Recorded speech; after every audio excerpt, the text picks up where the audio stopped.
ভাই আপনার একটা খুব ভক্ত আপনার পার্সেল দিয়ে গেছে একটা আর কি। আমার ভক্ত পার্সেল দিয়ে গেছে? হ্যাঁ কি দিয়ে গেল দি?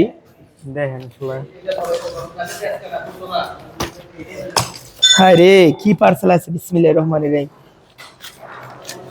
ও, আমি তারে কইছিলাম ফ্রি বাইক দিতে পারি না, টোকেন লিখতে পারি না, এই জন্য সে আমারে এগুলা দিছে টোকেন লেখার জন্য। আসলে ফ্রি বাইক আবার কন্টিনিউ হয়ে যাবে, টোকেন লিখতে পারি না, টোকেন লিখতে পারি না দেখে, নাম লিখতে পারি না দেখে কতগুলা দিয়ে গেছে। বহুতগুলা পার্সেল দেয়। আমি বলছি তার কাটিং এর যে কাটিং মাল গুলো আমারে দিতে, সে বলছিল আচ্ছা কাটিং মাল দিবে, তার পেজ আছে কাটিং থেকে আমারে দিয়ে দিচ্ছে, আমি খালি লিখবো আর ফ্রি ব্যাগ দেবো ইনশাল্লাহ। আজকে কি বার? সোমবার, মঙ্গল বুধ বৃহস্পতি, মানে কালকে আমাদের একটা লট আসতেছে, এর পরের দিন একটা লট আসতেছে ইনশাল্লাহ। লটের বাইক থেকেও ফ্রি বাইক, অনেক অনেক অনেক ফ্রি বাইক থাকবে, প্রতি সপ্তাহে ফ্রি বাইক থাকবে। সবাই আমাদের ফেসবুক পেজে নতুন নতুন পেজটি ফলো দিয়ে রাখেন, পরবর্তীতে কাজে আসবে। আর এই যে টোকেন গুলোর নাম উঠবে আপনারও। আল্লাহ হাফিজ।